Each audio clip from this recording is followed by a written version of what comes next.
కుమలేశ్వర క్షేత్రంలో స్నానాదు దర్శనాదు స్నానాదు దానాదు స్పర్శనాదు దర్శనాదు కనీసం నీళ్లు చల్లుకుని స్వామివారిని దర్శనం చేసుకున్నా కూడా కోటి యజ్ఞాలు చేసిన ఫలితం వస్తుంది, 10,000 గోవులు దానం చేసినంత ఫలితం వస్తుంది అని చెప్పబడుతోంది. ఎందుకంత పవిత్రత?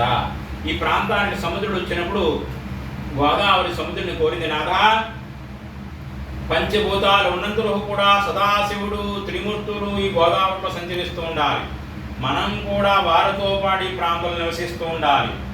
అందుకు ప్రతిరోజు సముద్రుడు ఈ ప్రాంతానికి వస్తూ వెళ్తూ ఉంటాడు. ఆయన వచ్చినప్పుడల్లా ఇక్కడ నీళ్ళు ఉప్పగా ఉంటాయి, ఆయన లేనప్పుడల్లా నీళ్లు చప్పగా ఉంటాయి. ఆయన ఒక్కడే వస్తున్నాడా అండి? ఆయనతో పాటు ఆయన భార్యలందరూ వస్తున్నారు. ఆయన భార్యలందరితో పాటు ప్రాంతంలో రావడం వల్ల, నదిలో స్నానం చేయడం వల్ల కోటి యజ్ఞ పుణ్యఫలే, కోటి యజ్ఞాలు చేసిన ఫలితం వస్తుంది. పుష్కరాల్లో వచ్చే ఫలితం ఉత్తర రోజుల్లోనే వస్తుంది ఇక్కడ అని చెప్పబడుతోంది. ఈ మధ్యకాలంలో బ్రహ్మశ్రీ చాగంటి కోటేశ్వరరావు గారు ఆయన కాశీ వెళ్ళినప్పుడు కాశీలో వృద్ధ వేదం అడిగాట, కోటేశ్వరరావు గారు మీరు కాశీ వచ్చే ముందు కుడలేశ్వర క్షేత్రంలో స్నానం చేసి కాశీ వచ్చారా అని అడిగినప్పుడు లేదండి అది ఎక్కడ ఉంటుందో అన్నట్టు కోటేశ్వరరావు గారు. ఆ వేద పండితులు పెద్ద నవ్వి మీరు ఇన్ని పురాణాలు చెప్తున్నారు, ముందుగా కుడలేశ్వర క్షేత్రంలో స్నానం చేస్తే కానీ కాశీ రాకూడదు విషయం మీకు తెలీదా? కాశీలో ఉన్న మేమే కుడలేశ్వర క్షేత్రంలో స్నానం చేసి స్వామివారిని దర్శనం చేసుకుని కాశీ వస్తున్నాం. ఆ ప్రాంతంలో ఉండి కూడా మీరు స్నానం చేయకపోతే ఎలాగా?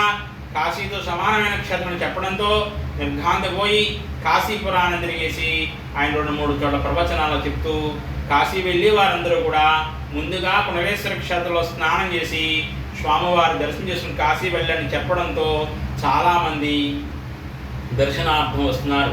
ఈ నదిలో స్నానం చేసి స్వామివారి దర్శనం చేసుకుని వెళ్తున్నారు.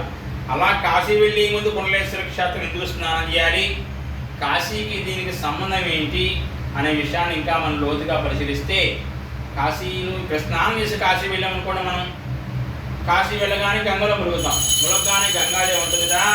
ఈ భక్తుడు కుడలేశ్వర క్షేత్రంలో స్నానం చేసి వచ్చాడు కనుక, అంటే నాకు ఎటువంటి పాపాలు అంటించలేదు కనుక వీడు శివసాయి పొందుగాక అని ఆశీర్దిస్తుందా. అదే కుడలేశ్వర క్షేత్రంలో స్నానం చేయకుండా కాశీ వెళ్ళామనుకోండి, వెళ్ళగానే గంగలో మునగగానే మన పాపాన్ని కూడా కడిగేసుకున్నట్టుగా అయిపోయి ముచ్చంలో పైకి తేలుతాం, అంటే పాపాలని కూడా గంగలో వదిలేస్తాం. ఈ పాపాలని కూడా గంగాదేవి కంటుకుని ఆవిడ హంసరూపం వల్ల సాయంత్రయుడికి నల్లటి రూపం ధరిస్తుందట, అనగా కాకి రూపం ధరిస్తుందట.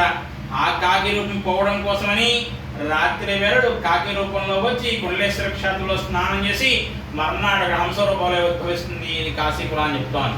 అందుకు ముందుగా కుడలేశ్వర క్షేత్రంలో స్నానం చేసి వెళ్ళారు ప్రతి భక్తుడు కూడాను ఆ తల్లి ఇక్కడ రావాల్సిన పనులు, ఆవిడ హంస రూపం ఎప్పుడూ అలాగే ఉంటుంది, ఆవిడ కాకి రూపం రాదు, ఇక్కడ రావాల్సిన పనులు. అంత అద్భుతమైన క్షేత్రం ఈ కుడలేశ్వర క్షేత్రం.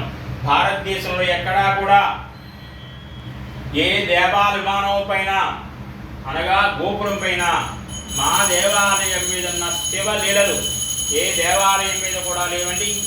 1975లో మా బాబాయ్ గారు ఒక ఆయన రాజరాజ నరేంద్రుడు గారని చెప్పి ఆయనకి భార్య బలికట్నం, వారు జమీందారు కుటుంబం సంబంధించిన వారు, మేముంటే లేని వాళ్ళం కానీ వారు జమీందారు.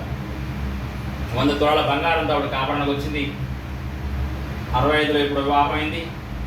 సంతానం లేకపోతే ఆయన కాశీలో యాగం చేశాడు.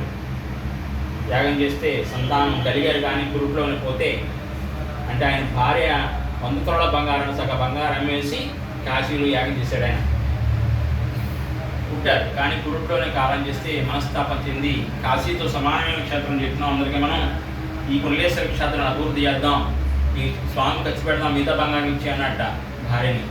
అప్పుడు మిగతా బంగారం 42 సూత్రాలు అట్టు పెట్టుకుని 42 తులాల బంగారాన్ని గుడికి విరాళం ఇచ్చి 1975లో దేవాలయాన్ని పునఃప్రతిష్ఠా కార్యక్రమం చేద్దామనే ఉద్దేశంతో విగ్రహం మార్చుద్దా అనే సందిగ్ధంలో ఉన్నప్పుడు స్వామివారి స్వప్నంలో కనబడి మారిస్తే స్వామివారి ఆకారం పునరాకారం ఏ విధంగా చూపించగలరు అని చెప్పడంతో విగ్రహాన్ని మార్చకుండా పార్వతీ విగ్రహం శిథిలమైపోతే మూలకు ఉండేది, అంటే శాఖపీఠం అది కలగకూడదు, విడిగా ఉండేది కాబట్టి శిథిలమైపు కొత్త విగ్రహం పెట్టాలనే ఉద్దేశంతో వేరే చోట పెట్టడం జరిగింది. దేవాలయ విమానం పైన భారతదేశంలో ఒక చోటైనా శివుడికి సంబంధించిన లీలలు ఉంటే ఒక గుర్తింపు వస్తుందనే ఉద్దేశంతో సంస్కృత పద్యవాచకాల్లో ఉన్నాయి తప్ప ఎక్కడ విగ్రహ రూపంలో లేవు. 1975లో అయినా 24 శివలీలలు వేయించడం జరిగింది. తర్వాత 3 పిల్లలు కలిగారు. 2 మగపిల్లలు, ఒక ఆడపిల్ల. 2 మగపిల్లలకి పెళ్ళిళ్ళు అయ్యాయి. వాళ్ళ పిల్లలు కూడా పెళ్ళిళ్ళు అవుతున్నాయి. దుర్గాప్రసాద్ గారు పెద్ద ఆయన, 2 కాలగూరి సూర్యపండు అంటారు, ఆలమూరు. పెద్ద ఆయన చనిపోయారు, వాళ్ళ సంతానం కలిగారు. వాళ్ళకి కూడా పిల్లలు అవుతున్నాయి. అంత అద్భుతమైన క్షేత్రం పుల్లలేశ్వర క్షేత్రం.